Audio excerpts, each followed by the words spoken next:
Bom, declaramento da sessão, segunda parte do nosso Congresso Internacional de Direito Constitucional, Filosofia e Política. E agora vou apresentar o nosso conferencista, o professor Luiz Alberto Barroso, e posteriormente a nossa debatedora, a professora Adriana Campos Silva. O professor Luiz Alberto Barroso é ministro da mais alta instância do Poder Judiciário Brasileiro, Supremo Tribunal Federal, e é professor titular de Direito Constitucional da Universidade do Estado do Rio de Janeiro, nossa querida UERJ, e professor visitante na Universidade de Brasília, na UNB, na graduação em Direito, e na UNB tem graduação em Direito pela UERJ, é mestre, Master of Law pela Yale Law School, é doutor em livre docente também pela UERJ, e tem estudos de pós-doutorado na Harvard Law School. Foi professor visitante da Universidade de Poitiers, na França, e da Universidade de Wrocław, na Polônia, e tem experiência acadêmica na área de direito público, incluindo teoria constitucional, direito constitucional contemporâneo, interpretação constitucional, controle de constitucionalidade, direito constitucional econômico, administrativo e regulação. Tem um conjunto vasto de obras no Brasil, os grandes responsáveis pelo conjunto científico de obras do constitucionalismo da efetividade pós 1988, os grandes cientistas do direito do Brasil, os grandes juristas do Brasil, e que muito nos orgulha de estar aqui para proferir a palestra. Bom, a professora Adriana Campos, doutora em Direito da Universidade Federal de Minas Gerais, mestre em Direito da Universidade Federal de Minas Gerais, e nossa professora decana na área de Direito Constitucional, e também professora da pós-graduação, mestrado, doutorado, da graduação também na Universidade Federal de Minas Gerais.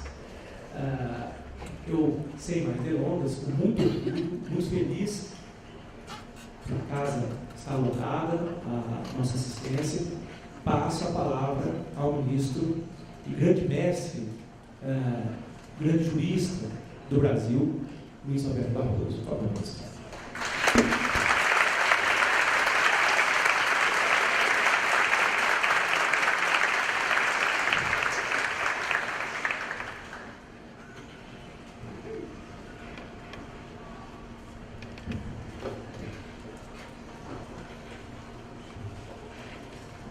Presidente dessa mesa, professor Fernando Gonçalves, querida amiga, professora Adriana Campos, querido ex-aluno e amigo, professor Thomas Bustamante, queridíssima amiga, musa do direito brasileiro, professora Isabel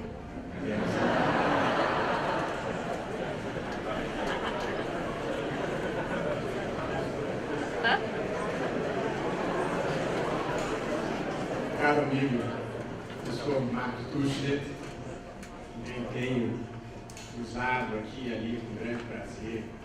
Aproveito, meus caros amigos, tenho muito prazer, muita honra de estar aqui para compartilhar com todos algumas ideias e algumas impressões sobre um texto novo que escrevi, que se chama A Razão Sem Voto, Supremo Tribunal Federal e o governo da maioria. Eu tenho sido, como sabem, no último ano e meio, ministro do Supremo Tribunal Federal, embora eu me sinta verdadeiramente um professor, e por mais de 30 anos fui advogado. Eu lembro que eu gostava de brincar com a amplitude do direito constitucional brasileiro, nos dias contemporâneos. Eu ia fazer um cartão que dizia advogado constitucionalista. Jogo búzios, prevejo o futuro para a pessoa amada em 3 dias. Mas agora no Supremo, vou ter que fazer um cartão mais complexo, mas é ministro do Supremo Tribunal Federal. Troco o pneu com o carro em movimento, acendo o cigarro em raio e tenho comunicação mediúnica com o oráculo de Delfos. Eu gostaria de fazer a minha apresentação dividida em 3 partes. A primeira parte, gostaria de fazer uma breve reflexão, sobretudo pela presença de muitos jovens aqui, sobre a evolução da teoria constitucional brasileira e a ascensão do Poder Judiciário. A segunda parte, eu gostaria de dedicar um fenômeno que denominei a indeterminação do direito e a discricionariedade judicial. E a terceira parte, gostaria de dedicar ao tópico central, que é este papel representativo e majoritário desempenhado pelas Cortes Supremas, pelo Supremo Tribunal Federal no Brasil em particular. É uma longa trajetória e eu pretendo percorrê-la com a brevidade possível, sem sacrifício de algum grau de profundidade. Começo, portanto, pela evolução da teoria constitucional no Brasil e o contexto em que se deu a ascensão do Poder Judiciário.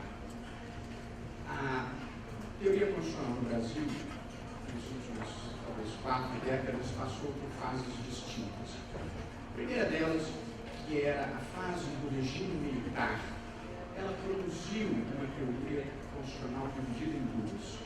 Uma teoria constitucional chapa branca, que, de certa forma, procurava descrever e legitimar o regime militar, e uma teoria constitucional crítica, que era muito próxima da ciência política e da sociologia jurídica, sob a forte influência do marxismo. Nenhuma dessas duas vertentes da teoria constitucional se aproximava muito do direito e da normatividade da Constituição. Com a redemocratização do Brasil, vem uma nova fase da teoria constitucional brasileira, que é a fase de reconhecer força normativa à Constituição e procurar torná-la efetiva, dar concretização à Constituição, o que foi uma tarefa relativamente difícil diante de um Judiciário e de um Supremo Tribunal Federal que não tinham o hábito de trabalhar com a Constituição e muito menos achavam que as normas constitucionais tinham aplicabilidade direta e imediata. Tanto aí, ao longo da década de 80, do início da década de 90, a grande preocupação era fazer com que a Constituição fosse tornada um documento efetivo pelo reconhecimento da sua normatividade. Quando finalmente os tribunais, e sobretudo o Supremo Tribunal Federal, começa a dar aplicabilidade direta e imediata à Constituição, foi preciso construir uma forma mais sofisticada de interpretação jurídica aplicável à interpretação constitucional. É que, no primeiro momento, supôs-se que a interpretação constitucional fosse apenas uma modalidade de interpretação jurídica, e que, portanto, pudesse se exaurir dos elementos tradicionais, gramatical, histórico, sistemático, teleológico. Mas a verdade é que a interpretação constitucional é muito mais complexa do que essas categorias que vêm, talvez, desde a escola da exegese. Portanto, dedicou-se uma parte dos anos 90 ao desenvolvimento de uma nova dogmática da interpretação constitucional no Brasil.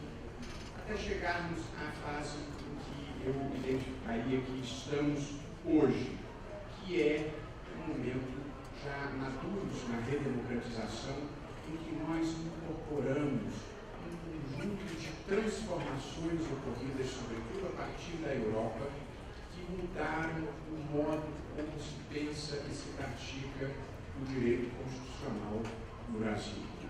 Esta nova configuração do direito constitucional, que muitos chamam de constitucionalismo do pós-guerra, novo direito constitucional ou neoconstitucionalismo, ele tem, esse novo modelo, algumas características.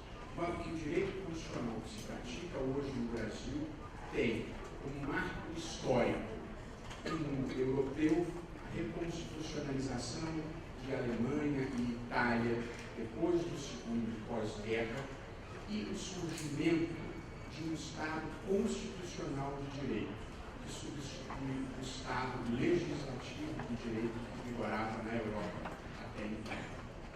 O segundo marco desse novo direito constitucional é um marco filosófico, em que uma visão positivista, normativista tradicional da vida é substituída por um pensamento pós-positivista falarei brevemente sobre isso um pouco mais à frente.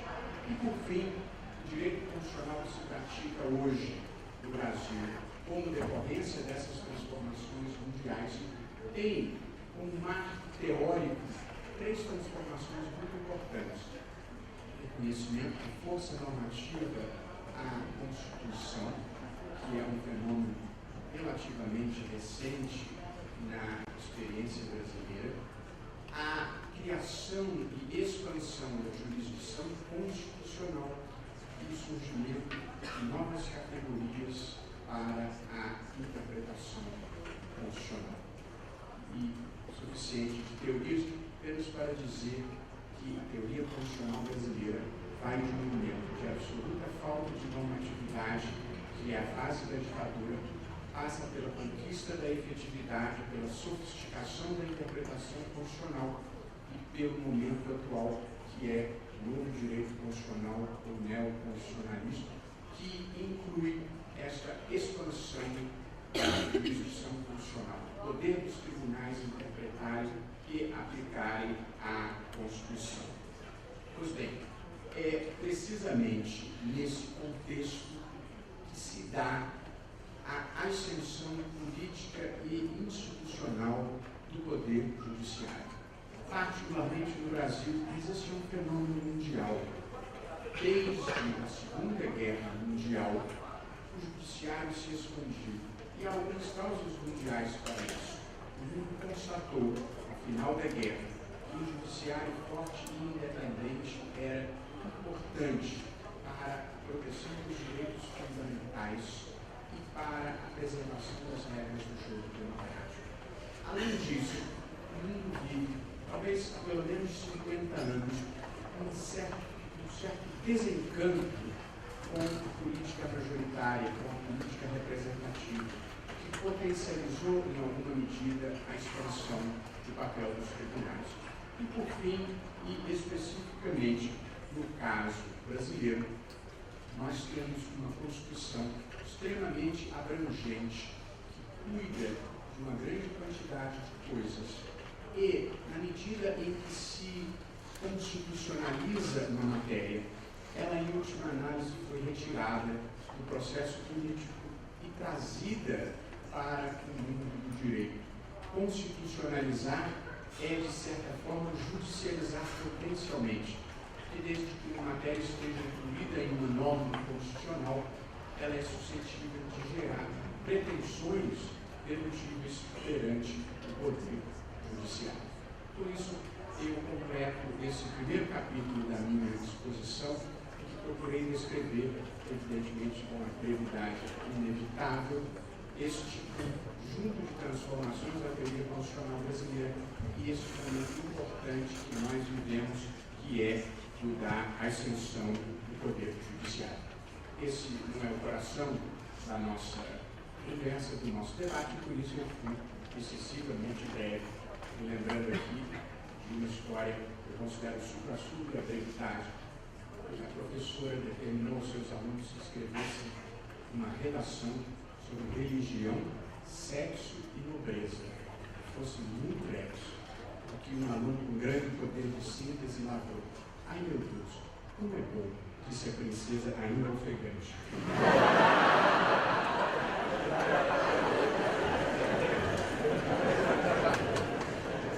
Passo ao segundo capítulo.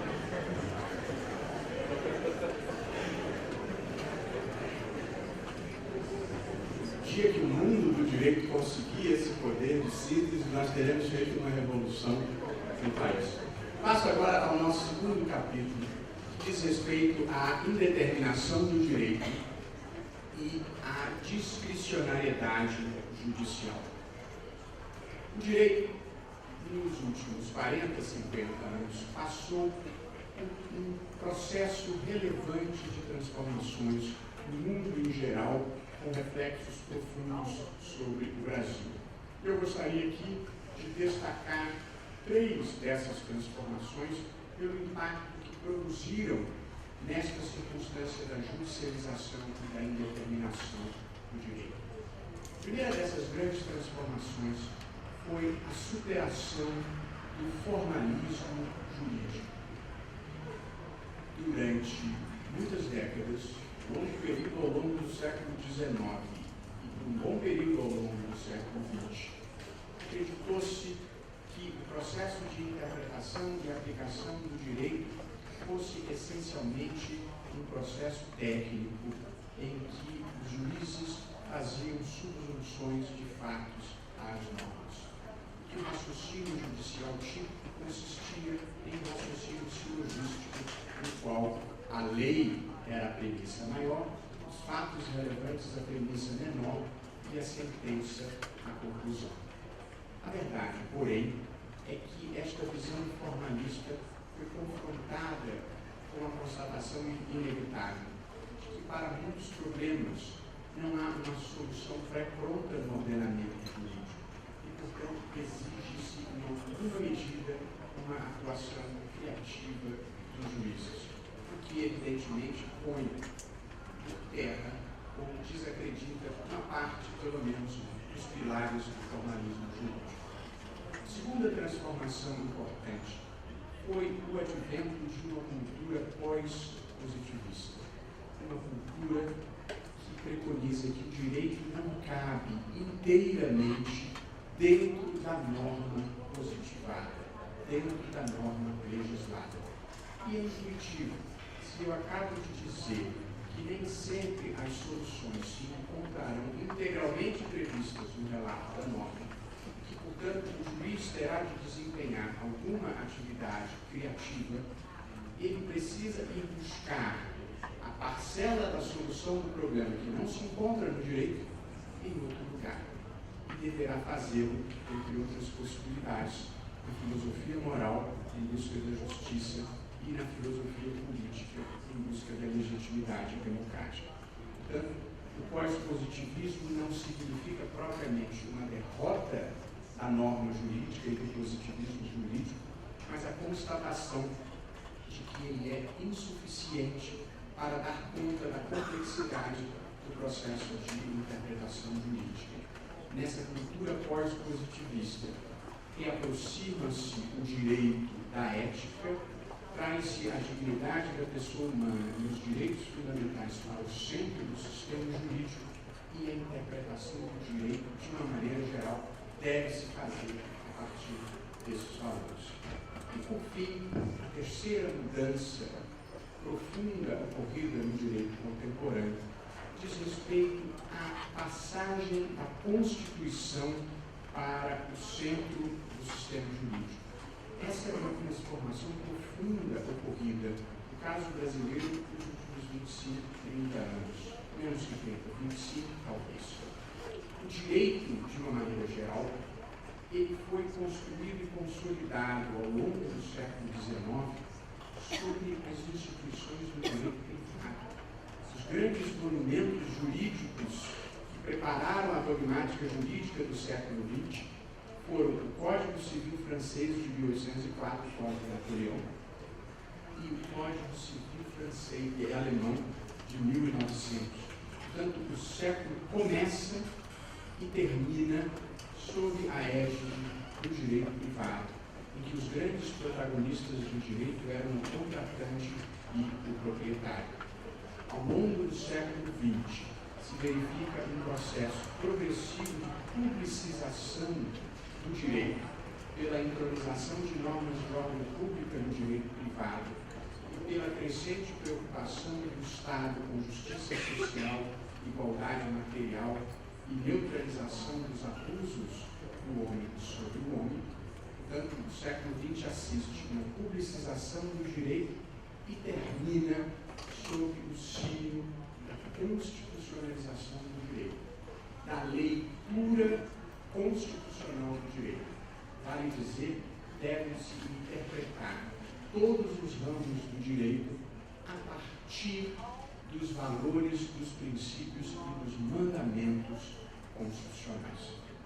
Eu estou, evidentemente, tornando uma longa história breve e não estou tendo tempo para parar e dissecar com mais profundidade os conceitos.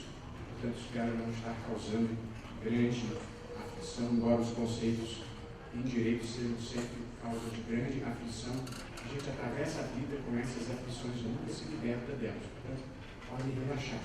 Eu me lembro de um desembargador do Rio que gosta de contar uma história que havia uma Câmara, Tribunal de Justiça do Rio de Janeiro, em que um determinado desembargador, sempre que tinha que produzir um voto relevante, ele era aquelas bancadas antigas, tinha umas gavetas, sempre que tinha que dar um voto importante, ele abria a gavetinha, olhava no papelucho, botava o papelucho no volta e trancava a gavetinha. Uma outra questão importante, ele abria a gavetinha, olhava o papelucho, botava o papelucho de volta e trancava a gavetinha. Assim fez todos os anos a fio. Esse pobre homem morreu no exercício da jurisdição. E os seus colegas de Câmara, desembargadores únicos e todos, como eram, não resistiram todavia à tentação. Voaram na gavetinha, arrombaram a gavetinha para saber. Aí dizia o tal do papelucho. E o papelucho disse assim: é desnudo para frente, é desnudo para trás.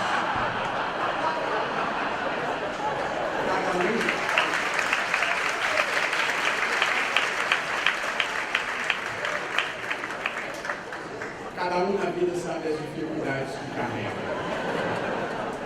Pois bem, ao lado dessas transformações, superação do formalismo, advento de uma cultura pós-positivista, centralidade da Constituição, nós vivemos em uma sociedade que se tornou progressivamente mais complexa e mais plural.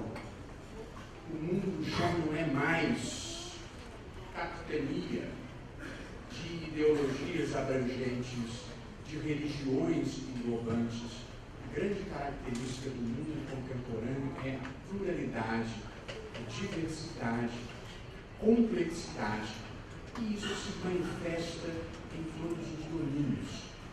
E, consequentemente, o direito já não consegue prever e disciplinar em extensão plena toda essa riqueza de possibilidades que ocorrem na vida. E, portanto, a interpretação jurídica passa a ficar dependente crescentemente de princípios abstratos, de conceitos jurídicos indeterminados, que são as únicas bússolas para resolverem-se problemas que muitas vezes não foi possível prever. Eu fiz aqui uma breve seleção de casos reais para demonstrar a complexidade da vida contemporânea. Pergunta número 1. Pode um casal de surdo-mudos pretender gerar, com auxílio da genética, um filho surdo-mudo para que a criança habite o mesmo universo existencial que os pais? Segunda pergunta, aliás, um caso concreto, tal como o primeiro. Ocorrido em São Paulo, o segundo. Uma senhora aguardava na fila o transplante de fígado.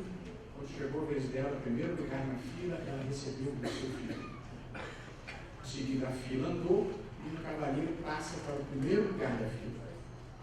Quando há um novo fígado disponível para transplante, que vai para o primeiro da fila, a senhora que sofrera a operação anterior tem uma rejeição e a pede um novo fígado.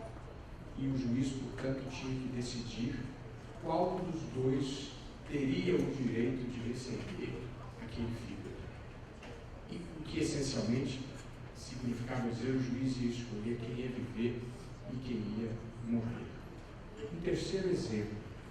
Pode uma mulher que ficou viúva, mas cujo marido deixou sêmen congelado no banco de esperma, engravidar do seu marido falecido, o que alteraria completamente a ordem de votação hereditária na sucessão daquele homem?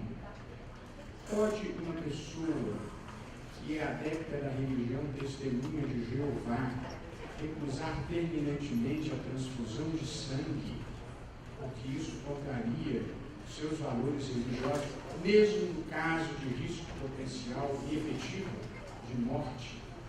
E caso possa, pode fazer isso em nome do filho? Todas essas são questões que surgem se não vou dizer na rotina do dia a dia, com alguma frequência, no mundo se tornou cada vez mais complexo. Problemas para os quais não há uma solução pré-pronta no ordenamento jurídico. E este é, a meu ver, o conceito clássico do que seja um caso difícil, em contraposição a caso fácil. Caso fácil é aquele para o qual há uma solução pré-pronta no ordenamento jurídico. Mas os casos difíceis são aqueles que, para serem resolvidos, para serem solucionados, o intérprete terá que construir argumentativamente uma solução, utilizando-se da normatividade dos princípios, equacionando a colisão de direitos fundamentais ou de normas constitucionais, ponderando valores contrapostos, potencializando a argumentação jurídica, porque se a solução não está pré-pronta no ordenamento jurídico, a legitimação daquela decisão não vem da separação de poderes. Porque na legitimação tradicional, o constituinte ou o legislativo, que são eleitos, fazem a norma. E o judiciário, que não é eleito, limita-se a aplicar aquela decisão política majoritária já tomada ao caso concreto. Porém, nas situações em que o juiz é coparticipante do processo de criação do direito, a legitimação não pode recair sobre a fórmula tradicional da separação de poderes. Portanto, potencializa-se o dever da argumentação jurídica. Portanto, nós estamos neste mundo da indeterminação do direito e aqui surge a questão da discricionariedade judicial e da existência ou não de uma única resposta correta para todo problema jurídico, inclusive para os casos difíceis. A ideia de discricionariedade judicial, ela se aplica se nós qualificarmos adequadamente o que seja discricionariedade. Se discricionariedade significa que o juiz terá de construir argumentativamente uma solução, porque não há uma solução pronta na lei. O termo discricionariedade judicial pode se aplicar perfeitamente a este mundo jurídico em que a subjetividade judicial desempenha um papel relevante na construção das soluções. Porém, discricionariedade é um conceito frequentemente extraído do direito administrativo. E no direito administrativo, como regra geral, discricionariedade significa a escolha de uma solução em meio a diferentes possibilidades igualmente legítimas. Decisão discricionária envolve a liberdade de escolha entre indiferentes jurídicos. Neste sentido, não existe, a meu ver, discricionariedade judicial. Porque o juiz tem o dever de produzir a solução constitucionalmente adequada. Ele tem o dever de produzir a solução justa, a solução correta para o caso concreto. E esta é uma diferença importante entre uma visão positivista e uma visão não positivista da vida. Porque, para citar o ponto de vista de um dos expoentes do positivismo normativista, que era Hans Kelsen, ele entendia que dentro da moldura de possibilidades oferecidas pela norma, o juiz tinha liberdade de escolha, razão pela qual ele dizia que a decisão judicial, em última análise, era uma decisão política. Esta posição é contestada por quem pensa a vida numa perspectiva não positivista, porque o juiz, o intérprete, tem o dever, como disse, de produzir a solução adequada, constitucionalmente adequada.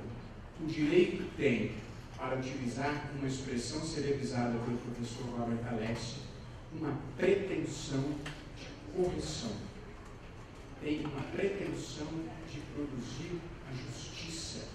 E, portanto, o juiz não tem liberdade de escolha porque ele é vinculado por esse dever de pretensão de correção, que deverá extrair os princípios funcionais e de outros valores relevantes para o ordenamento. E aqui nós chegamos a esta questão de grande complexidade teórica e muito interessante, que é a questão de saber se existe uma única resposta correta para todo problema jurídico, inclusive para os casos difíceis. Como muitos saberão, esta é uma tese que foi defendida com a eloquência que o caracterizava pelo professor Ronald Dworkin, recentemente falecido, e que, dentro de um contexto de crítica severa ao positivismo jurídico e ao uso que o positivismo jurídico dava à discricionariedade judicial, sustentava que existe uma única resposta correta para todo problema jurídico, não importa quão difícil seja o caso. E eu gostaria de elaborar um minutinho sobre essa questão, que faz parte da vida de um juiz, e por essa razão eu mesmo me dediquei a uma reflexão sobre ele. Gostaria de contar um breve caso para nós começarmos a reflexão sobre a possibilidade de haver ou não uma única resposta correta. Dois amigos se encontravam numa expedição no Polo Norte.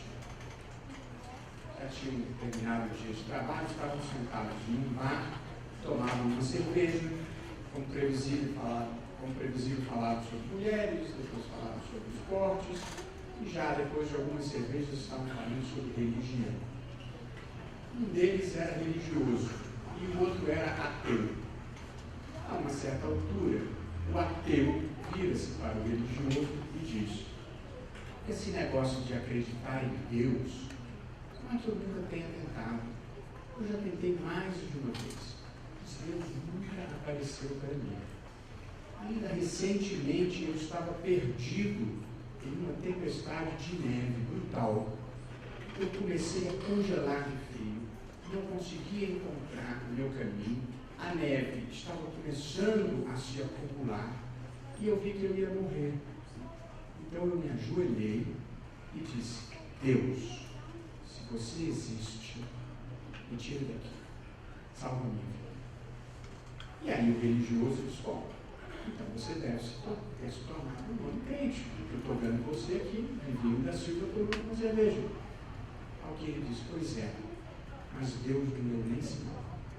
A sorte que eu tive foi que vinha passando um casal de esquimós, eles me viram, me acudiram, me aqueceram e me mostraram o caminho da saída, e com isso eu escapei com vida. Não tem razão. Simplesmente não é possível dizer quem tem razão. Existem diferentes maneiras de ver a vida e, portanto, é muito difícil afirmar com caráter peremptório que exista uma verdade objetiva.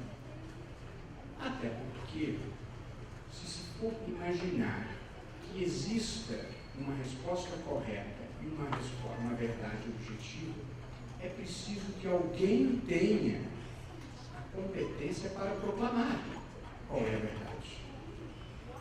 O que faria com que a verdade se tornasse filha da autoridade. A resposta correta será aquela de quem tinha o poder de dar a última palavra. Portanto, penso ser possível afirmar que, do ponto de vista objetivo, nos casos difíceis de um mundo plural, é muito difícil, quando não impossível, afirmar que exista uma única resposta correta do ponto de vista objetivo. Porém, do ponto de vista subjetivo,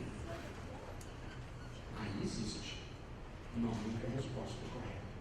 Para uma pessoa, para um intérprete, sobretudo um intérprete judicial, tem que haver uma resposta correta. Ele não pode chegar ao final da análise do caso para dizer: eu acho aqui que os dois lados têm razão. E quem sabe até vai julgar ali de empatada e condenar o escrivão nos custos. Evidentemente, esta não é uma alternativa possível. Portanto, um juiz, ele tem de encontrar a resposta correta do seu caso e ser capaz de fundamentá-la. E ao fazê-lo, portanto, ao final do processo, ele não pode dizer: bom, agora eu vou jogar uma moeda para ver por cara ou coroa quem está certo. Para mim aqui é tudo a mesma coisa. Evidentemente não é assim que funciona. Há um caso que se conta no anedotário que havia um juiz que, diante de todo caso muito difícil, ele jogava moedas, se desse cara ele decidia no sentido, se desse coroa ele decidia no outro. A notícia vazou e a corregedoria foi até ele e proibiu ele de usar a técnica da moeda para decisões judiciais. E conta a lenda, o anedota, que 3 meses depois o corregedor voltou ao juízo e disse: volta a técnica da moeda, e pelo menos você acertava metade, agora está errando 100%. Pois bem, ao final, o juiz tem que produzir uma solução, e ao produzi-la, ele não tem liberdade de escolha. Ele tem deveres de integridade, ele está subordinado a um sistema jurídico que tem normas, que tem conceitos, que tem precedentes, e embora ele possa fazer uma elaboração que distinga o seu caso de outros, ele não pode ignorar o sistema. Além desses deveres de integridade, o juiz tem deveres de coerência com a sua própria produção jurisprudencial, de modo que ele não pode decidir de acordo com as suas preferências pessoais ou com o seu sentimento do dia. Ele tem que decidir de acordo com as premissas teóricas que ele ordinariamente estabelece para casos idênticos, para que as suas decisões sejam coerentes e legítimas e não arbitrárias. Portanto, o juiz tem alguma margem de subjetividade, mas tem deveres de integridade e tem deveres de coerência. Não há uma resposta única correta do ponto de vista objetivo, mas há uma resposta única correta do ponto de vista subjetivo. O que nos faz, em alguma medida, prisioneiros da pré-compreensão dos juízes. O juiz nunca deverá, consciente e voluntariamente, impor os seus próprios valores. O juiz deve ser um intérprete do sistema jurídico, deve ser um intérprete do seu tempo, e eventualmente sobre isso falaremos um pouquinho, e eventualmente, por exceção, um antecipador da história. Mas ele não é alguém que possa livremente impor os seus valores. Mas a pré-compreensão das pessoas, como elas veem o mundo, o seu inconsciente e a sua ideologia introjetada, isso inexoravelmente faz parte da vida de um juiz. Embora, idealmente, para lidar com o seu inconsciente, ele deva ter autoconhecimento, e para lidar com a sua ideologia, ele deva ter autocrítica, na medida do possível. Mas a pré-compreensão sempre faz diferença, como na hipótese que eu gosto de contar, ocorrida com o grande Mané Garrincha, quando foi jogar para a seleção brasileira em Roma e depois levado para um sítio. Ao final do qual deu a seguinte declaração: eu não sei por que falam tanto desse Coliseu. É menor do que o Maracanã e está precisando de uma reforma urgente. O que significava isso? Dentro da pré-compreensão que ele tinha da vida, sem os leões, sem os cristãos e sem todas as informações, na fria objetividade da vida, o Coliseu de fato é menor do que o Maracanã e está no ruim, aliás, preservado, mas ruim. E assim nós terminamos o nosso segundo capítulo sobre este mundo em que há uma inevitável indeterminação do direito e uma inevitável parcela de subjetividade judicial na interpretação do ordenamento. Chegamos então ao nosso capítulo final sobre a função representativa e majoritária do Supremo Tribunal Federal. Quem quer, já tenha estudado um pouco de controle de constitucionalidade e jurisdição constitucional, já se deparou com um conceito-chave nessa matéria, que é aquele dado de dificuldade contramajoritária, uma expressão que foi cunhada na década de 60 por um autor norte-americano de nome Alexander Gibbon. A ideia de dificuldade contramajoritária expressa o seguinte paradoxo das democracias constitucionais. Uma Corte Suprema, um Tribunal Constitucional, composto de juízes que não tiveram um voto sequer, eles podem, ao declarar uma lei inconstitucional ou invalidar um ato do Executivo, sobrepor a sua interpretação da Constituição sobre a vontade do Congresso, cujos membros foram todos eleitos, ou do Presidente da República, que no caso brasileiro é eleito com mais de 50 milhões de votos. Modo que dificuldade contramajoritária identifica esse fenômeno. Alguém sem nenhum voto, em nome da Constituição, invalida uma vontade que foi constituída no âmbito do processo político majoritário por agentes públicos eleitos. A teoria constitucional elaborou a legitimidade desta atuação das Cortes Supremas ou Cortes Constitucionais com base, para tornar uma longa história, em dois fundamentos que legitimam a sobreposição do Supremo sobre os poderes políticos. A primeira, preservação dos direitos fundamentais. A segunda, a proteção das regras do jogo democrático. Portanto, na teoria constitucional convencional, legitima-se o papel das Cortes Supremas, o papel contramajoritário, pela proteção dos direitos fundamentais ou pela proteção das regras do jogo democrático. Vale dizer, a Corte Constitucional protege a Constituição e a própria democracia contra a tirania das maiorias. E no Brasil, o Supremo Tribunal Federal desempenha rotineiramente este papel, embora o desempenhe com grande parcimônia. E no trabalho, no paper que mandei para este evento, eu faço um levantamento de um número relativamente baixo de leis federais. Foi, ao longo dos últimos 26 anos, vigência da Constituição de 88, declarado um número baixo de leis declaradas inconstitucionais. Houve, e esta é uma singularidade brasileira, algumas emendas constitucionais declaradas inconstitucionais. Na maior parte do mundo, cortes constitucionais não declaram emendas constitucionais inconstitucionais. Mas como no Brasil a Constituição trata de muitas matérias que em outras partes do mundo são reservadas para a lei ordinária, não é incomum acontecer aqui de declarações de inconstitucionalidade de emendas. Mas também isso é relativamente raro. Mais do que isso, em alguns casos muito emblemáticos, o Supremo Tribunal Federal, embora tenha julgado com grande visibilidade e exposição pública, produziu decisões não contramajoritárias, produziu decisões de autoconvenção. No caso, por exemplo, da validade das pesquisas com células-tronco embrionárias, que muita gente usa como um exemplo de ativismo judicial, o Supremo Tribunal Federal manteve a lei. O Supremo declarou a constitucionalidade da lei que foi aprovada pelo Congresso.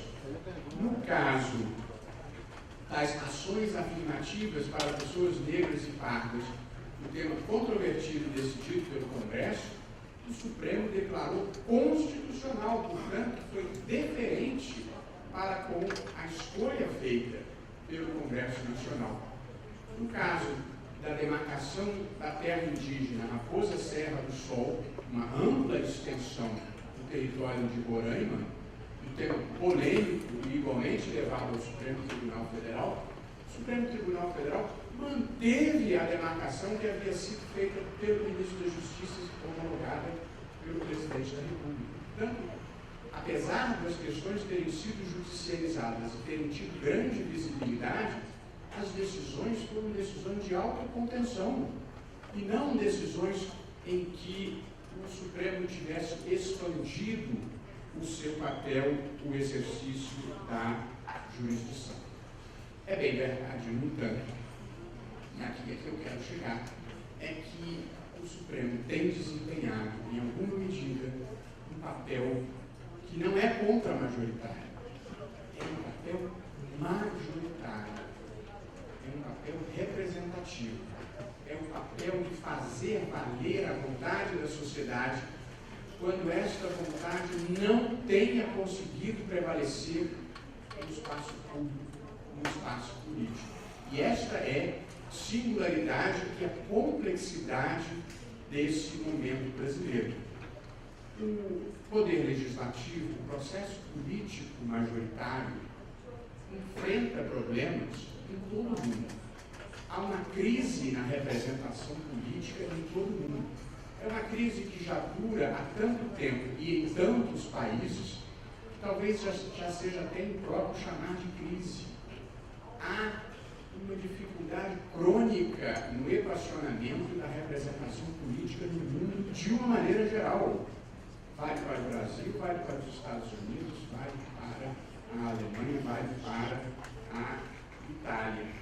E, consequentemente, neste mundo em que há um certo desencanto com a política e o seu domínio das paixões, há uma certa tentação de se expandir no judiciário, supostamente no domínio da razão.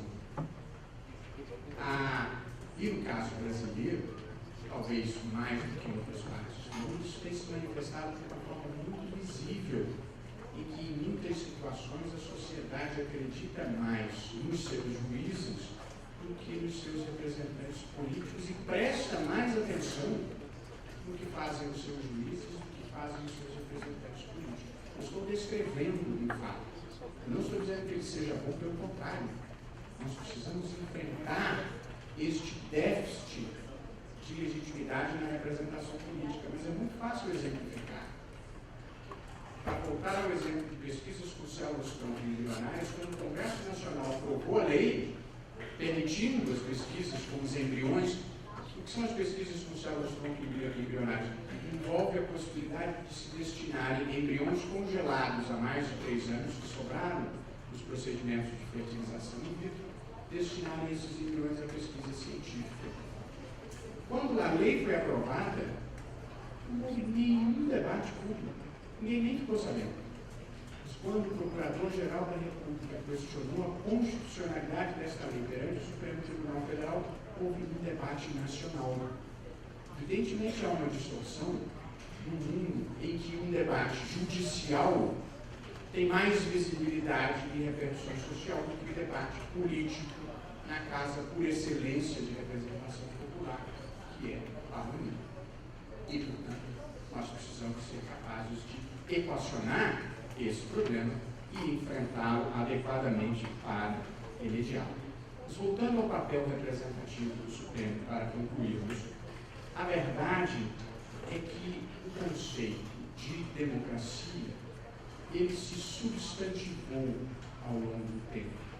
Deixou de expressar apenas a vontade da maioria para incluir também um conjunto de valores substantivos que cabe ao judiciário proteger. E aqui chegamos a uma síntese interessante. É que o mundo contemporâneo, a democracia contemporânea, ela é o produto da confluência entre a democracia representativa, que é feita de votos, e a democracia deliberativa, que é feita de razões, que é feita de argumentos. A democracia contemporânea ela é feita de votos e de ações. Não só de votos, nem só de razões, mas de uma combinação equilibrada desses dois componentes. E, portanto, existe uma legitimação eleitoral, que é a que vem das urnas, e existe uma legitimação discursiva, que vem do debate público, da capacidade de fornecer razões suficientes e adequadas para convencer o auditório da opinião pública acerca de determinadas soluções. E dentro desse universo, há um site muito importante de um eminente professor, que já citei, que é o Robert Alexy, que ele se refere à Corte Constitucional como representante argumentativo da sociedade. No início desse ano, eu mesmo estive aqui nessa mesma tribuna, muita honra para mim, saudando a outorga do título do professor honoris causa ao professor Robert Alexy, e tive a oportunidade de discutir alguns conceitos importantes da obra dele, inclusive este de o Supremo Tribunal Federal, Corte Constitucional, como o representante argumentativo da sociedade. A verdade é que existem riscos envolvidos numa democracia puramente majoritária, como existem riscos envolvidos em uma democracia puramente de razões. Há sempre o risco de juízes se tornarem populistas, o que seria a pior tragédia, ou a ditadura dos juízes, o que seria também lamentável. Embora as pesquisas empíricas confirmem que, tendencialmente, as cortes constitucionais em todo o mundo, e no Brasil inclusive, tendem a se alinhar com as maiorias, com o sentimento majoritário. As pesquisas em toda parte, e eu cito 3 exemplos brasileiros: a proibição do nepotismo. Não vinha a lei do Supremo, em nome de um princípio constitucional, proibiu o nepotismo nos 3 poderes. O Conselho Nacional de Justiça ia ser atropelado nas suas competências pelo próprio Supremo, e uma reação importante da opinião pública e da sociedade mudou o resultado de um julgamento que já se encaminhava. Foi o Supremo que, mesmo sem lei, impôs a fidelidade partidária para acabar com esse troca-troca de partidos depois das eleições. Todos esses exemplos foram casos em que o Supremo atendeu demandas sociais relevantes que não eram atendidas pelo processo político majoritário. E, por fim, com muita delicadeza, além do papel representativo, em algumas poucas situações, com muita parcimônia, porque há um risco democrático envolvido, mas em algumas situações, o Supremo Tribunal Federal pode e deve funcionar como uma vanguarda iluminista, como uma instância que ajuda a empurrar a história quando ela esteja em. Foi o que a Suprema Corte Americana fez ao julgar Brown versus Board of Education e acabar com a segregação racial nas escolas públicas. A lei não vinha, a lei talvez não tivesse vindo até hoje, e, portanto, em algumas situações pontuais, limitadíssimas, sem pretensões hegemônicas, é preciso dar esse empurrãozinho na história, como a Corte Constitucional Sul-Africana fez ao proibir a pena de morte, como o Tribunal Constitucional Federal Alemão fez ao chancelar a proibição da negação do Holocausto, como a Suprema Corte de Israel fez. Israel, um país cercado por inimigos, conflagrado por atentados terroristas quase semanais no seu território, a Suprema Corte disse: é inadmissível a tortura, mesmo contra terrorismo, mesmo em situações extremas para extrair confissões. Portanto, a maioria queria isso? Zero. Nessas horas é preciso se contrapor a maioria e, eventualmente, empurrar a história. E aqui, meus caros amigos, eu concluo a minha apresentação, deu a minha hora. Eu havia feito um levantamento de casos em que o Supremo ajudou a avançar o processo social na história recente brasileira. Mas eu gostaria de impor além do tempo, se tiver chance, nos debates eu volto a isso. E aqui eu termino a minha apresentação. Termino, mas agora eu termino. Agora é a minha conclusão. Há uma frase muito feliz do Gilberto Amado. Mas eu estou bem dentro do tempo. Mas Marcos deve saber disso, dizem que o menor discurso de posse na presidência dos Estados Unidos foi proferido por George Washington, umas 120 palavras. O maior discurso de posse na presidência dos Estados Unidos foi proferido por William Harrison, que falou mais de 8.000 palavras ao tempo, numa noite muito fria e tempestuosa em Washington.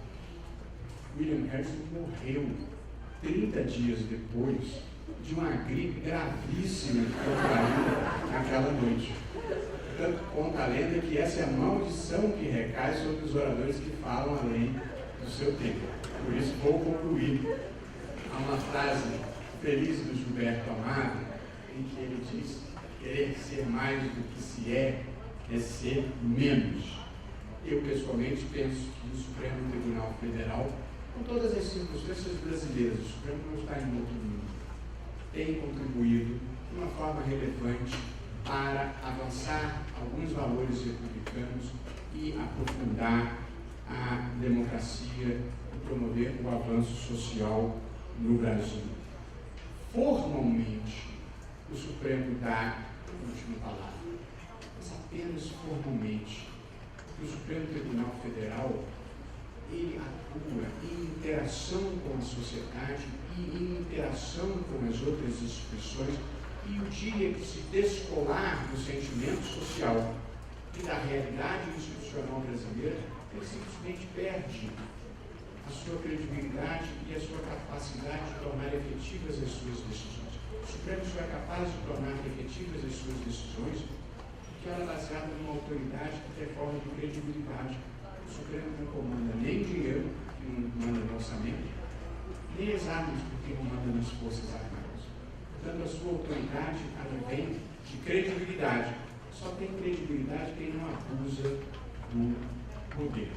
Tanto na vida institucional, na vida em geral, ninguém é bom demais, nem ninguém é bom sozinho. E eu gosto de ilustrar isso com uma última história discutida, que é a história do equilibrista. A vida da gente, de todas as pessoas, esteja no auditório ou esteja no palco, é um equilíbrio permanente. A gente está sempre se equilibrando. Viver e se equilibrar. Para todo mundo. A gente anda, inclina um pouco para um lado, inclina um pouco para o outro, está se equilibrando, para não cair. Por vezes, a plateia pode ter a impressão de que o equilibrista está voando, o que não é um grande problema, porque a vida é feita de certas ilusões. Mas o equilibrista, ele tem que saber que está se equilibrando.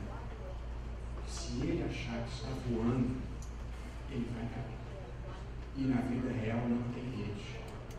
E, portanto, a jurisdição constitucional deve ser prestada do mesmo jeito que a vida deve ser vivida, com valores, com determinação, com um pouco de bom humor e muita humildade. Muito obrigado.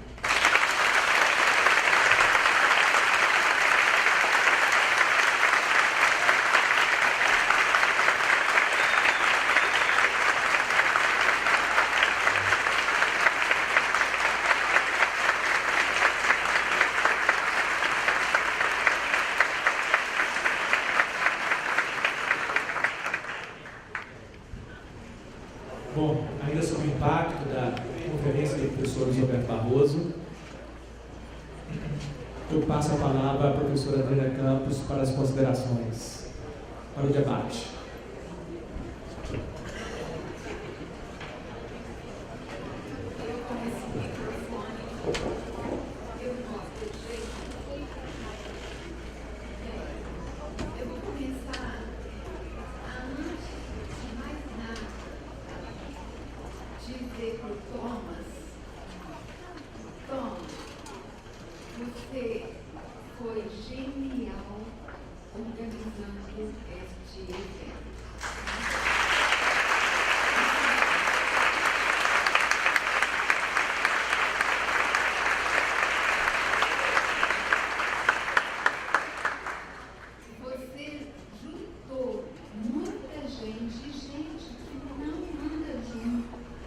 Que eu nunca imaginei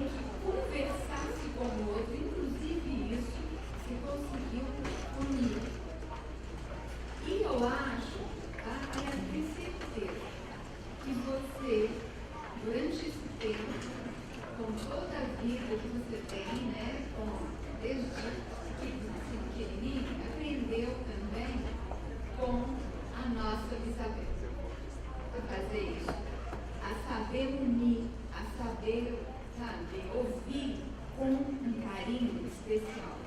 Obrigada. E agora, a parte da Nath.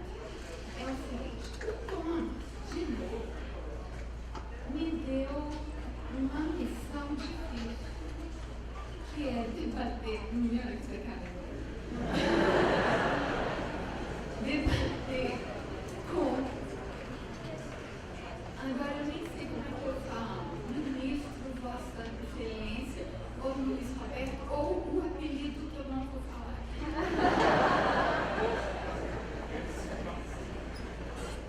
Eu sei, eu tenho.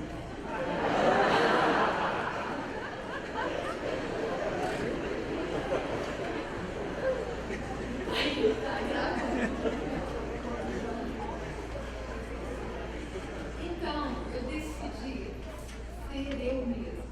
Isso quer dizer falar e fazer provocações. Tá? Algumas têm muito a ver com a sua função hoje. Não é o seu papel, é função, é tarefa. E eu sei que você leva muito a sério. Em nossa história, aqui na faculdade, em 1982, tem bastante tempo, o professor Orlando Carvalho, professor também, Maúna Xavier, a pedido do Fernando Henrique, eles tiveram uma comissão para dizer e discutir e viabilizar também o voto distrital. E como o tema é voto, eu volto a isso. Toda vez que há uma crise ou que se monta alguma crise, a resposta é: vamos fazer reforma política. Como se fosse apenas eleitoral, e não é. Não é para mim. E, assim, bem, o que eu estou querendo é saber se você acredita que o voto distrital é a nossa solução hoje. A outra questão, eu li seu paper todo, eu tenho muitas perguntas, mas não vou poder fazer tudo. Mas depois eu mando.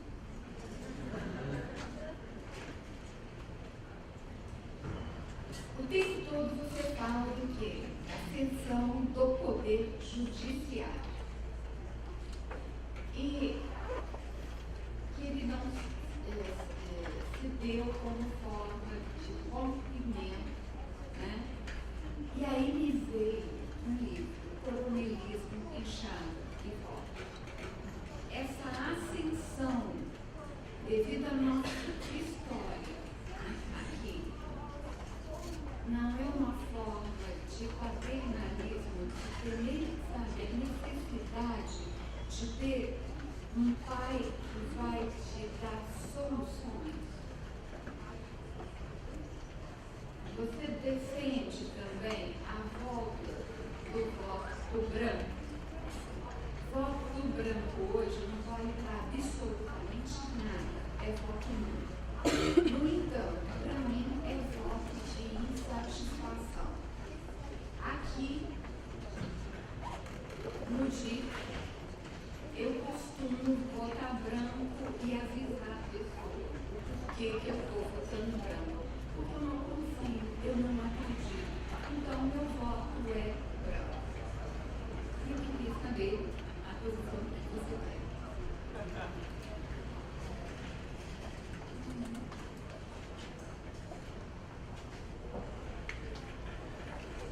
Tem muita, mas eu vou fazer a última, que me interessa. essa não.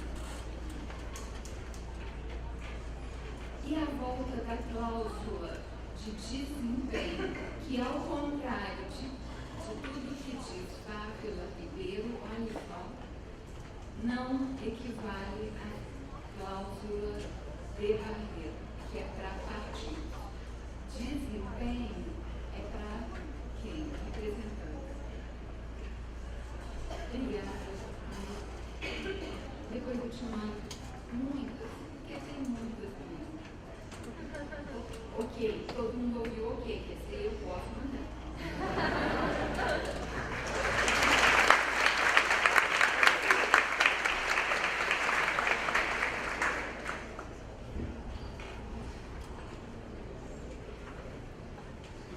O André e eu somos amigos há muito tempo. Ela era muito jovem ainda. Antigo aqui, sou só eu. Quando ela foi gentil comigo, a gente fazia uma perguntas. Eu preciso dizer a todos que eu tenho muito medo de perguntas. Muito. A Nini passou o seguinte uma vez nessa vida. Eu fiz meu mestrado e eu, nos Estados Unidos, tinha uma colega de turma que foi ser professora numa universidade em Miami. E um dia ela me convidou e perguntou se eu podia participar de um evento sobre índios, soberania indígena. E se eu podia fazer uma apresentação sobre a questão indígena no Brasil. Isso tem muito tempo, nós estamos na década de 90, uma parte de vocês nem eram nascidos. E como eu achei aquilo academicamente instigante, eu aceitei, tinha uns meses, eu comecei a me preparar para fazer uma apresentação sobre índios. Fiz um tema muito complexo, como todos podem imaginar. Eu li alguns livros do Darcy Ribeiro, já li alguns livros. O professor da teoria, ele faz isso, me lembro, que quem sabe só direito não sabe nem direito. Então, fui ler um pouco outras coisas, tentei me preparar para fazer uma apresentação sobre índios. Era muito complicado, e eu então estudei a questão dos Yanomamis no Brasil, que era um grande povo, portanto era início da década de 90, havia problemas de fronteira na divisa do Brasil com a Venezuela, havia problemas de garimpo, havia problemas de indenização de terras, havia problemas de responsabilidade penal de indígena, e eu estou dado esses assuntos que são uma praia que eu não quero melhor. Fui lá e fiz a minha apresentação, breve. Depois que eu falei lá aos meus 20, 30 minutos, um evento muito grande, com muitos índios do mundo inteiro, levantou-se um cidadão índio, preservado em pleno corpo físico, diria Caetano Veloso, pele vermelha, e disse: professor, eu ouvi a sua apresentação sobre os Yanomamis, como prazer e tal, mas o senhor não fez nenhum comentário sobre a questão dos caracóis, que é a que mais me preocupa atualmente. Eu gostaria de saber o que o senhor acha sobre a situação dos caracóis.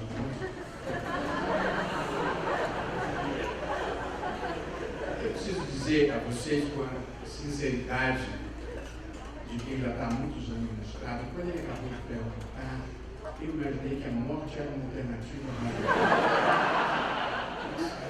Vai cair um raio, vai acontecer alguma coisa. Não aconteceu nada. Eu fiquei lá, e aí eu produzi uma frase da qual até hoje acordo de noite pensando como eu consegui fazer aquilo. Eu disse assim: olha, quem faz uma apresentação pode escolher entre uma trajetória de extensão ou de profundidade. Eu escolhi tratar com a profundidade possível a questão dos Yanomamis no Brasil. Agora, para que em alguns segundos, minutos, falar com superficialidade sobre a dramática situação dos caracóis no Brasil, eu não vou nem começar. Mas jurei que nunca mais me meteria numa rascada dessas. Eu respondo muito objetivamente às perguntas da professora Adriana. Das três, eu tenho duas opiniões formadas e uma Não. Quanto à questão do voto distrital, eu acho que nós precisamos ter no Brasil alguma modalidade de voto distrital. O voto distrital, para quem estiver chegando agora no debate, é um voto em que você divide um estado, por exemplo, uma circunscrição geográfica, em frações menores, e aí cada partido lança um candidato dentro daquele distrito, por isso que ele se chama distrital. Com que você barateia a eleição, porque a campanha é um espaço geográfico delimitado, e você aproxima o eleitor do eleito, porque é um só de cada partido.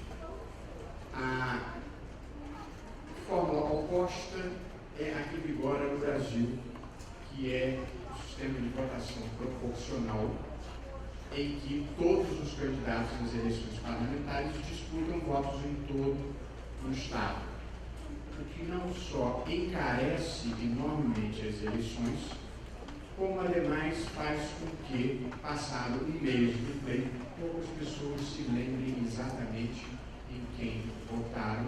Isso vai para todo mundo, inclusive para mim. Não na eleição majoritária, todo mundo ainda se lembrará.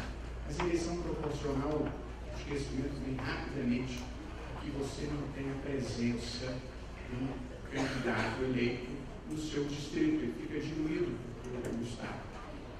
No entanto, o voto puramente distrital tem o inconveniente de municipalizar um pouco a eleição, à medida em que as discussões vão ficar, como regra geral, afetas aos interesses daquela comunidade, sem debate de algumas das grandes questões nacionais que são igualmente importantes. Bom, Adriano, que eu sou defensor de longa data e tenho uma proposta sobre isso, uma combinação que é o modelo que se pratica, sobretudo na Alemanha, que se chama voto distrital misto. O voto distrital misto é aquele que combina o sistema distrital com o sistema proporcional, como o eleitor vota duas vezes. Ele dá um voto para o candidato do seu distrito, e metade das vagas são preenchidas com os candidatos eleitos no distrito, metade das vagas na Câmara dos Deputados, e ele dá um outro voto, que é um voto no partido, e a outra metade das vagas é preenchida pelo critério proporcional, que facilita a representação política das minorias. De modo que eu sou defensor de longa data dessa fórmula híbrida, que já se provou vitoriosa na Alemanha e que, de certa forma, barateia as eleições. Sendo que, mas isso você me perguntou, na parte que se vota no partido, eu sou a favor do voto em lista fechada. Mas aí eu precisaria de um tempo que nós não temos para demonstrar por que a lista fechada é muito mais democrática do que a lista aberta. Se alguém se interessar, eu voto nesse assunto. Parece os partidos políticos, certamente. A terceira pergunta, eu sou radicalmente a favor também da chamada cláusula de barreira. Acho que essa pulverização partidária que existe no Brasil tornou a vida partidária um negócio privado em que se vende tempo de televisão sob recursos do fundo partidário. É preciso organizar minimamente o conceito de partidos políticos do Brasil. Eu também tenho liberdade de falar sobre isso, porque já escrevi sobre isso muito antes de ir para o Supremo. E aí há duas fórmulas. Uma é proibir coligações em eleições proporcionais. E aí cada partido vai ter o tamanho que verdadeiramente tem, e por isso a gente se livra dos partidos que não têm um mínimo de representatividade. Mas, ao lado disso, você estabelecer a chamada cláusula de desempenho, de barreira, mas na verdade, também não está certo chamar de cláusula de desempenho, que é os partidos que não conseguirem uma votação mínima, percentual mínima em determinado número de estados, deixam de ter determinados prerrogativos na sua atuação no Congresso. Também sou a favor. Preciso moralizar o sistema partidário no Brasil. A política não pode ser um negócio privado. Algumas circunstâncias da vida brasileira retiraram do mercado de ideias como patriotismo, idealismo, tudo no Brasil virou um negócio, inclusive a política. E como eu disse, em uma democracia, política é gênero de primeira necessidade. Portanto, nós temos que investir a nossa melhor energia em fazer com que isso funcione melhor. Quanto à questão do voto branco e do voto nulo, eu preciso pensar. Eu nunca tinha pensado e não gosto de fazer juízos relevantes de improviso. Portanto, eu da minha cabeça tenderia a achar que o voto nulo e o voto branco são coisas diferentes também. Acho que o voto branco é um voto, não gosto de ninguém que está disputando.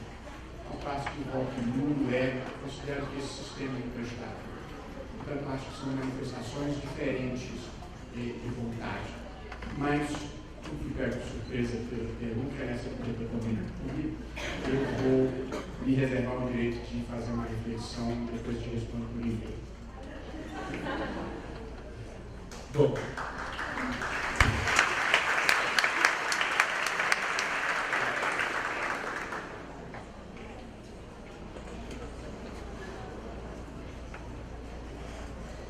Mais uma questão. Eu tentei responder difícil, mas a Adriana não deixou passar. Que há um livro clássico, também para os mais novos, do Vitor Leal, chamado Coronelismo, Inchada e Voto, que é um livro que descreve, o que eu li na juventude, mas a gente vai ficando velho, só fica com memória antiga. Então eu não me lembro do que eu li semana passada, mas esse eu ainda me lembro. É um livro que descreve um pouco as consequências de você criar, sobrepor instituições da democracia representativa sobre estruturas que eram, de certa forma, feudais, produto do sistema latifundiário que vigora no interior brasileiro. E a conclusão que ele chegava era de que o sistema representativo virava um sistema em que o coronel local é que era o grande eleitor, porque ele ou liderava ou impunha a sua opinião às comunidades locais. Não tenho certeza se eu usaria essa analogia para o papel do judiciário, mas eu tenderia a concordar que numa democracia a regra deve ser a autonomia da vontade. E o paternalismo é a antítese da autonomia da vontade. O paternalismo significa essencialmente que alguém supostamente mais esclarecido toma as decisões em nome da massa pouco esclarecida. Eu certamente não penso isso e acho que o paternalismo, como regra geral, é indesejável, embora todas as sociedades convivam com algum grau de paternalismo. Quando o Estado impõe o uso do cinto de segurança, quando o Estado impõe o uso do capacete do motociclista, ou quando o Estado obriga a vacinação, essas são expressões de paternalismo. Para dizer, é a sua vida, motoqueiro, ou é a sua vida, motorista, mas se você não se proteger, eu te obrigo a se proteger. Claro que alguma dose de paternalismo existe em todas as sociedades, mas além da conta você condena aquela sociedade à minoridade. Portanto, eu não sou um defensor de intervenção judicial geral e restrita para resolver todos os problemas. Eu fui bem claro e nem fui inovador. Defender a intervenção do judiciário para a proteção dos direitos fundamentais e para a proteção das regras do jogo democrático é o conhecimento convencional há 20 anos. No tocante à proteção das regras do jogo democrático e ao livre trânsito das instituições democráticas, e essa ideia processualista é reconduzível a um autor americano, John Hart Ely, que escreveu um livro clássico chamado Democracy and Distrust, penso que no início da década de 60, se eu não estiver enganado. Portanto, as ideias não são originais. O problema, ou a questão, é que o Brasil é uma democracia relativamente jovem, de modo que muitas ideias que já estavam no mercado há muito tempo se consolidaram no Brasil recentemente, e, portanto, nós as estamos refinando e, eventualmente, adaptando. Eu mesmo tive com o professor Mark Tushnet um debate, há uns 2, 3 anos atrás, em que discutimos a própria visão dele sobre a democracia popular, dele e de outros autores, como Jeremy Waldron, o Graham Herschel, que tem uma visão crítica da atuação judicial.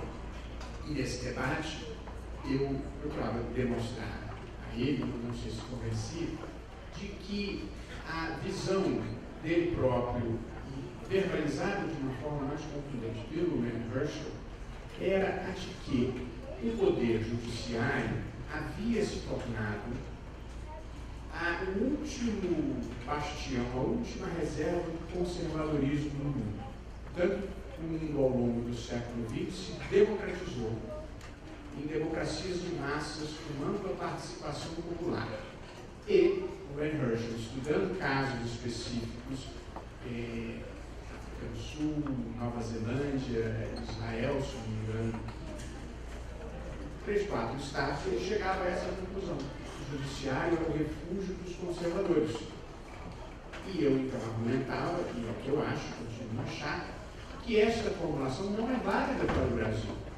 No Brasil, por circunstâncias diversas, o judiciário é com frequência mais progressista do que o processo político majoritário. Vou dar uma razão e um exemplo. Uma razão. Para você ser juiz no Brasil hoje, do modo como os cargos são providos no Brasil, basta você ter feito uma faculdade de direito. Não importa se você era pobre, se você era rico, se você é branco, se você é negro, índio, de onde você vem.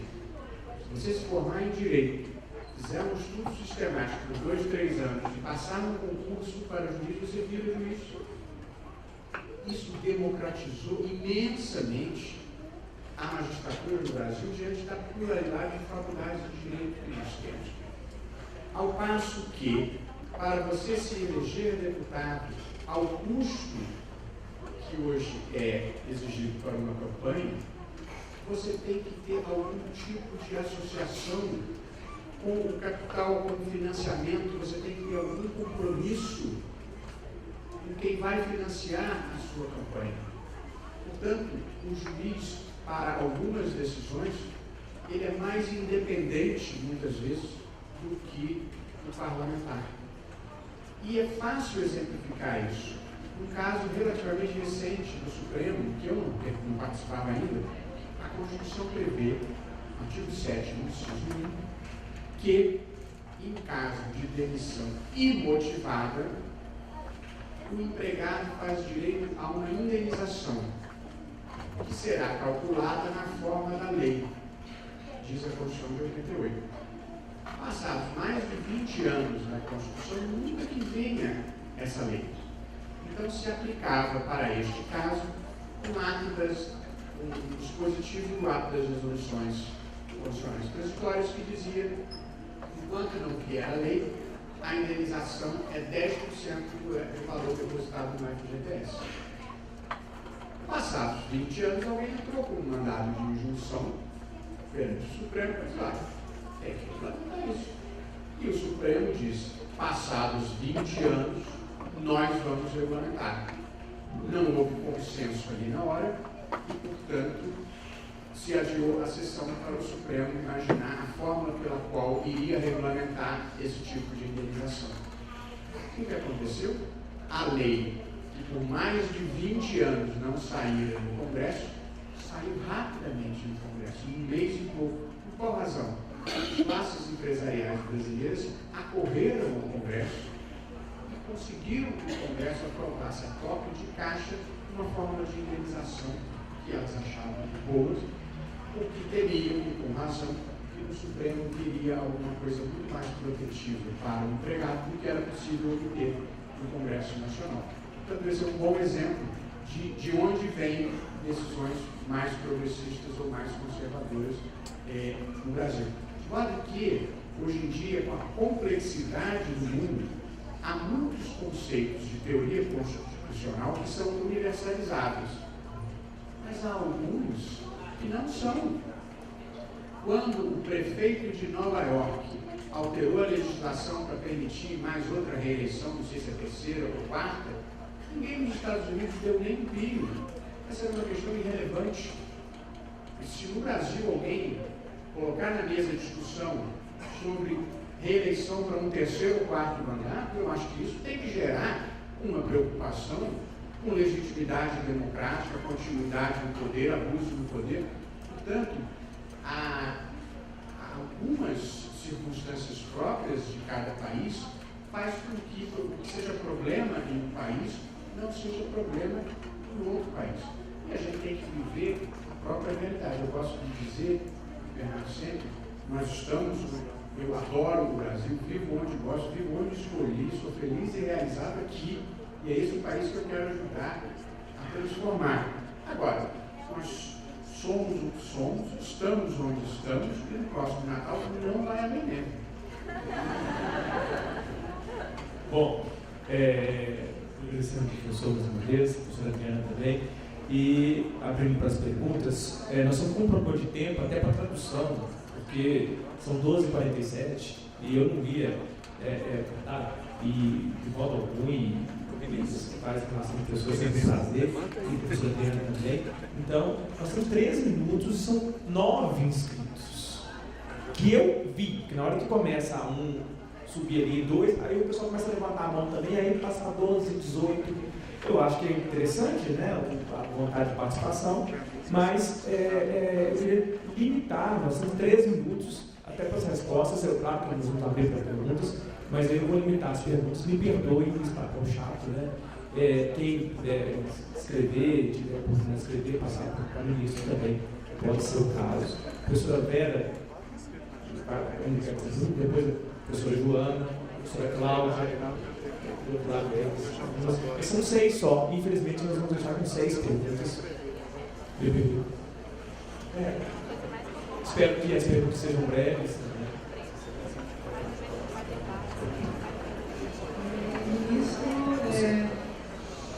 Por favor. Sua fala, como sempre, é muito encantadora. Lhe agradeço, mais uma vez por poder tê-lo ouvido aqui.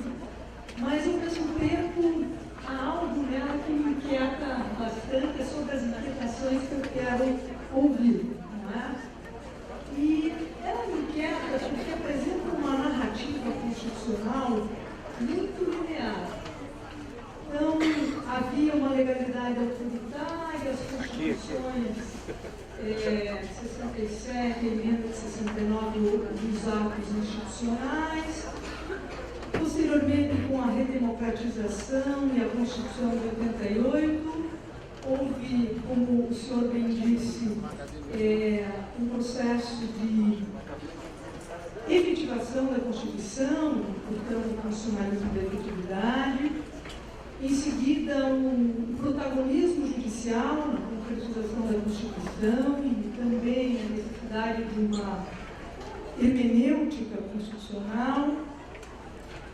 Na sequência, essa questão do caráter contra-majoritário ou de autocontenção da Corte, resumindo muito o que o senhor disse, mas, no entanto, não me parece que a nossa narrativa constitucional tem essa linearidade. E a discussão, por exemplo, da lei de anistia revela isso, como também o enfrentamento que nós ainda temos com um legado legislativo infraconstitucional da ditadura militar. Então, a pergunta é, essa linearidade, pelo menos que assim eu interpretei, é apenas uma forma de apresentar a história narrativa, ou é a narrativa da forma como o senhor realmente compreende nosso constitucionalismo? Muito obrigada. Mais 2 perguntas, depois mais 3, senão fica fora da resposta. É complicado responder. Por exemplo, Bom, eu sou Joana Machado, professora da Universidade Federal de Juiz de Fora, e a minha pergunta é no nesse sentido da última fala do professor. Na segunda parte, o professor Barroso trabalhou com a hipótese de que haveria superado o formalismo jurídico. Havíamos chegado à compreensão de que o texto legislativo não encerra a complexidade do nosso ambiente. E ao final da palestra, ele terminou essa intervenção bem poderosa com a frase de que se o equilibrista, e aí eu entendi a metáfora do equilibrista no STF, os jogadores, se eles têm a consciência de que estão se equilibrando, ainda que a sociedade veja esse equilibrista como uma pessoa que esteja voando, seria suficiente esse equilibrista ter a plena convicção de que ele está equilibrando. Bom, pensando nessa relação da metáfora do equilibrista com o STF, mas pensando que esse observador do equilibrista também acomoda a figura de um juiz de primeira instância, de tribunais que precisam analisar o que esse equilibrista está fazendo. Se esse equilibrista considera que pode estar numa vanguarda iluminista da sociedade, ainda que pontualmente, esse observador, será que não é relevante que ele também compreenda que esse equilibrista apenas se equilibra e não voa? E pergunto isso porque eu acho que a gente não superou o formalismo jurídico. Porque acredito que a gente esteja fazendo no Brasil, após o advento da súmula vinculante, seja a adoção de um formalismo seletivo, em que o juiz de primeira instância se sente na vanguarda quando vai para além do texto do legislador, mas não se dá a mesma liberdade no que se refere à súmula vinculante. Ele é mecanicista quando a razão vem deste equilibrista, porque ele acredita que esse equilibrista voa. E eu acho também que o próprio equilibrista tem um pouco ainda dessa concepção. Queria te ouvir sobre isso. Próxima.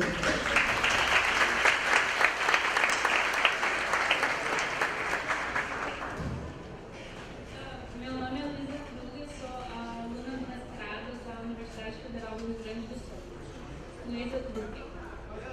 Professor Barroso, em que o pós-positivismo se diferencia do positivismo jurídico, uma vez que Descartes já reconhecia que o direito possui uma textura aberta? Obrigada. Obrigado. Próxima. Você quer falar as coisas?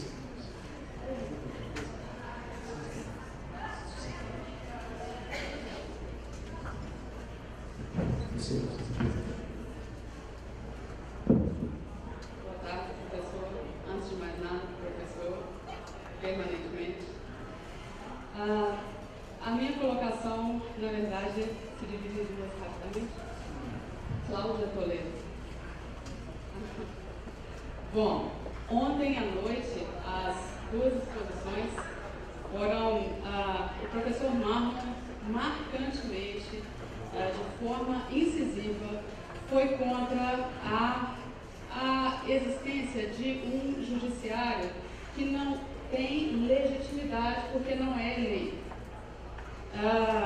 E me pareceu, eu até perguntei para ele qual seria então a solução dessa questão, e ele falou que está na democracia. No final ele falou democracia.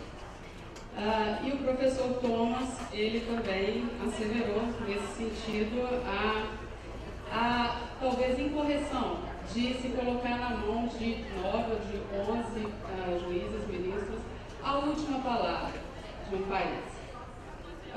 Eu queria saber a sua posição, porque essas colocações foram feitas, mas não foi demonstrado, então, qual a saída institucionalmente, como é que a gente vai fazer? Foi feita a crítica, mas não exatamente a solução institucional. E você colocou, então, que a última palavra, se eu entendi corretamente, deve mesmo estar com o Supremo Tribunal Federal, contanto que ele tenha credibilidade. E eu te pergunto, se ele não tiver essa credibilidade, o que garante essa credibilidade? E se ele não tiver, o que a gente faz? Já que essa é a única necessidade que ele tem que guardar para que ele tenha mesmo essa última palavra. Obrigado, próximo.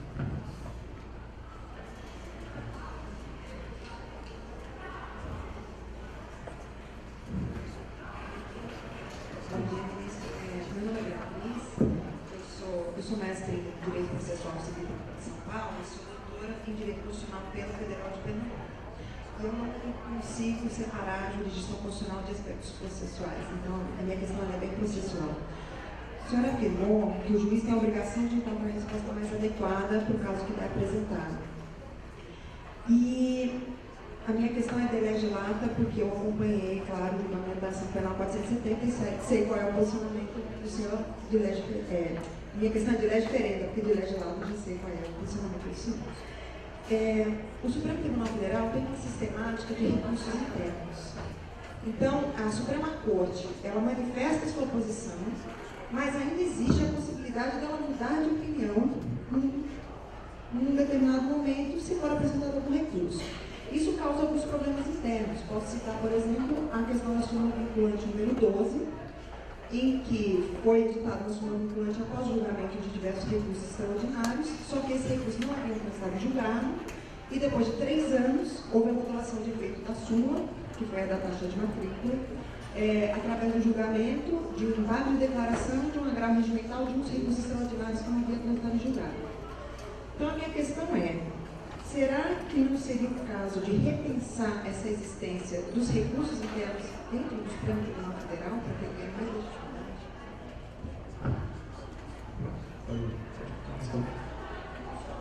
Nós somos com 12h57. Pode responder, professor.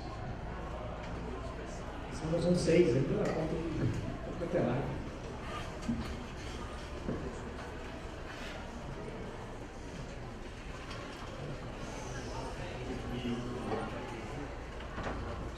Perguntas, né? Estou sentindo como lá no evento Soberania Indígena.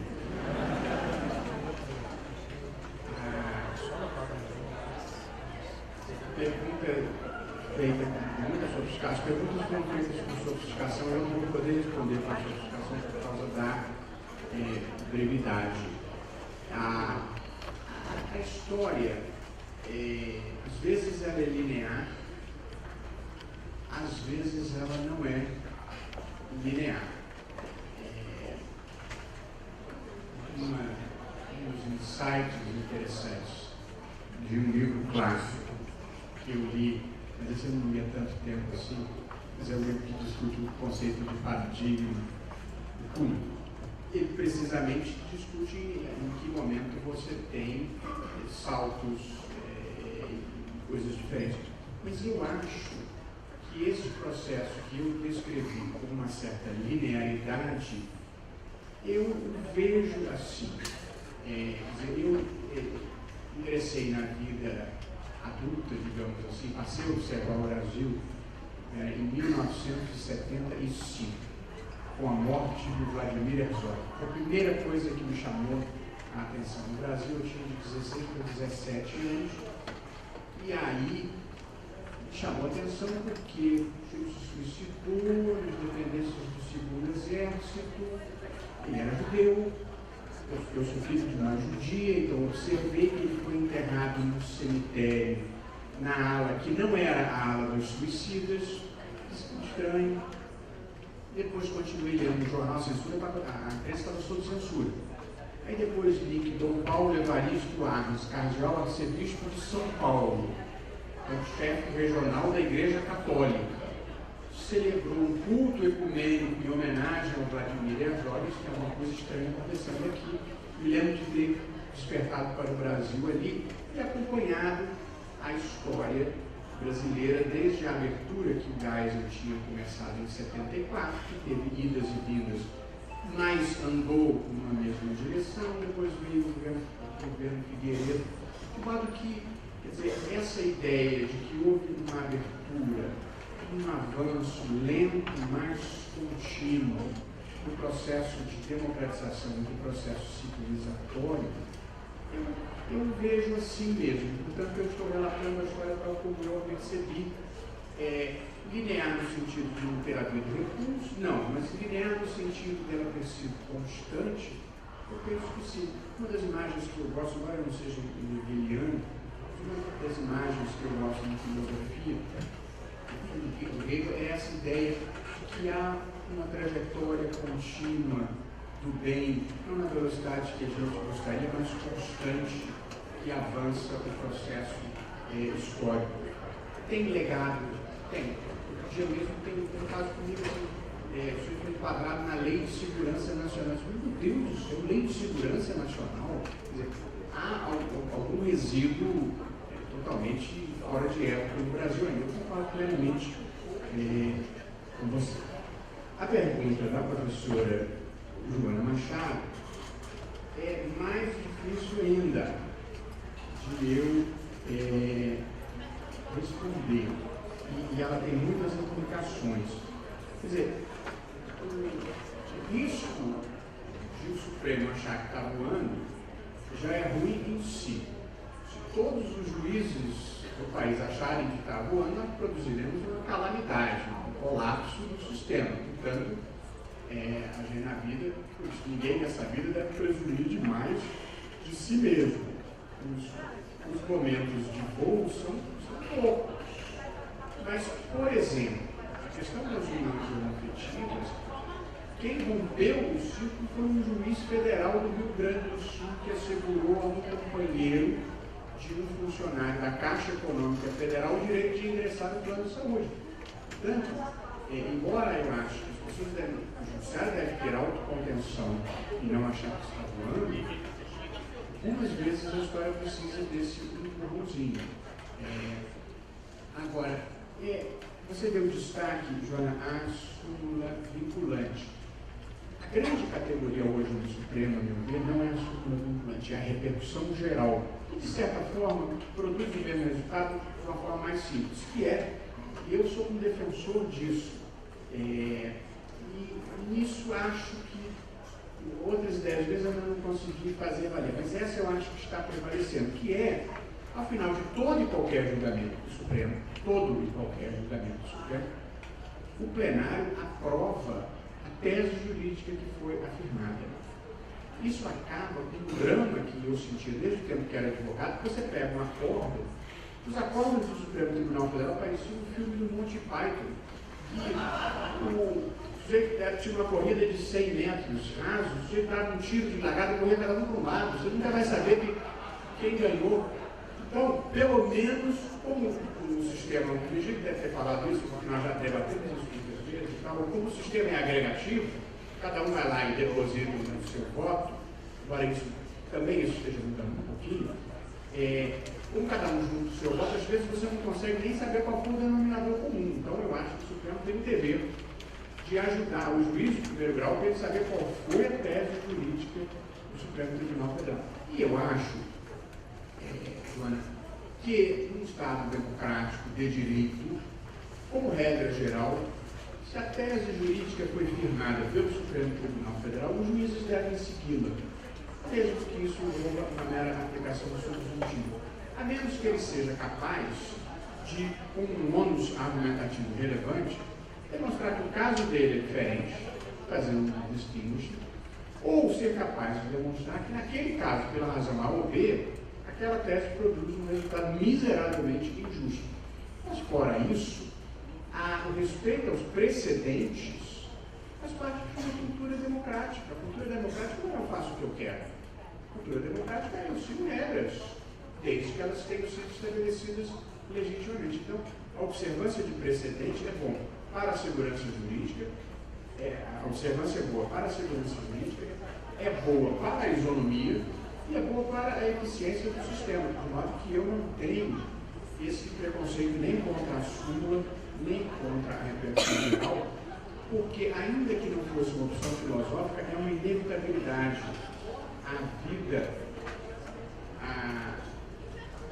A vida numa sociedade de massas não pode ser cada um decide do jeito que decide, do jeito que quer. Luísa Kruger, a principal diferença, e aqui eu sei que tem muitos filósofos do direito, eu não sou um filósofo do direito, eu sou um interessado, um curioso, portanto não gostaria de me adorar a parecer que sou mais do que sou. Mas a grande diferença, eu diria crucial, entre positivismo e não positivismo é a relação entre o direito e a moral. E a permeabilidade do direito à moral. Eu sei que existe um positivismo, inclusive, que tem pedido que a moral pode entrar no direito por via dos princípios, mas aí já foi positivado. Portanto, eu acho, do modo como eu penso a vida, numa visão não positivista, que o direito tem uma pretensão de correção moral. Eu li uma decisão recente, uma decisão americana, em que um juiz condenava um sujeito que tinha algumas gramas de maconha. O juiz o condenava a 35 anos de prisão. 35 anos de prisão. Porque ele tinha algumas gramas de maconha, porém, na busca que deram na casa dele, ele tinha 3 armas. E então, pela aplicação de umas diretrizes A, B e C, ele condenou esse homem primário a 35 anos de prisão. Aí o juiz terminava o seu voto dizendo assim: eu reconheço que não deveria ser assim, mas o meu dever é cumprir a lei. Eu acho que isso é uma forma positivista de pensar a lei. No mínimo, esse era um caso para aplicar. Eu sei que esse é um recurso in extremis, mas esse é um caso para aplicar a fórmula do Rajador. Pelo menos nesse caso, você tem que ter 35 anos e está com 50 gramas de maconha, por uma interpretação textual das guidelines, que não entra na minha cabeça. Cláudia, eu não assisti a palestra do professor Andrei Marmo, porém, o argumento que, tal como você o enunciou, se assemelha ao argumento do Jeremy Walden, da dignidade da legislação, o papel da legislação. Mas o Jeremy Walden, ao estabelecer os requisitos para a sua posição ante jurisdição constitucional, ele estabelece algumas características que uma sociedade deve ter de respeito a direitos.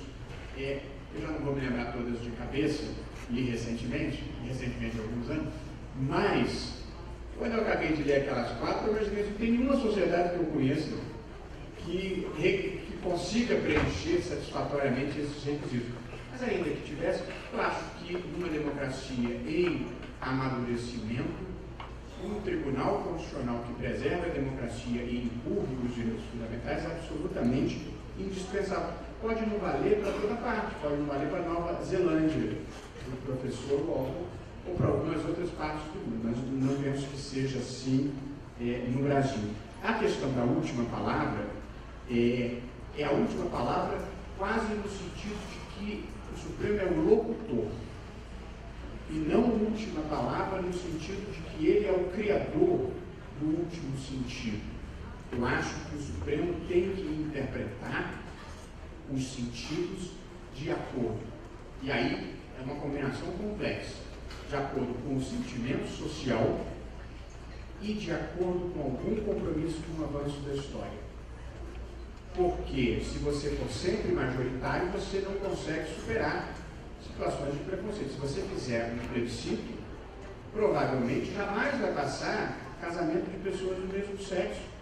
É nesse caso que você precisa da vanguarda iluminista, senão você fica atrasado. Só não pode abusar desse poder. Portanto, o Supremo tem que ser permeável ao sentimento social, mas não pode ser escravo do sentimento social. A Beatriz suscitou a ação penal 470. Se fosse um show musical, eu diria: não falem dessa mulher perto de mim.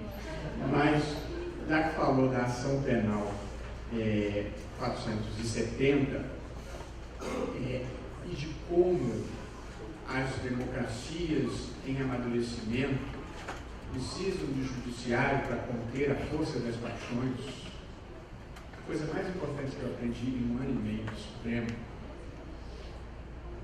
é que só a verdade ofende. Essa foi uma grande libertação que eu tive na minha vida. Então eu deixei a minha vida de professor, graças a Deus, muito feliz, e de advogado, graças a Deus, numa banca de grande sucesso, e fui para o Supremo para trocar o meu currículo pelo do Zé Dirceu. ou para trocar o meu currículo pelo do Valdemar Costa Neto. Qual o sentido de ter eles? Eu fui lá para ganhar menos, ser enxovalhado pela imprensa e fazer coisas erradas. Evidentemente que eu fui lá cumprir uma missão que é cumpre da forma que eu acho que deve ser cumprida. E o papel do juiz constitucional é, quando a sociedade está dominada pelo ódio, ainda assim fazer o que é certo. E suportar com estoicismo o ódio das redes sociais.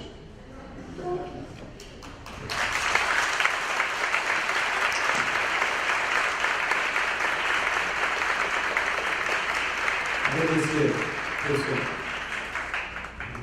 Roberto Barroso, novamente, e afirmar, comunicar, dizendo que a próxima sessão se inicia às 14h30, 30 minutos a mais de descanso, às 14h30, a próxima sessão. Muito obrigado a todos, está encerrada a sessão.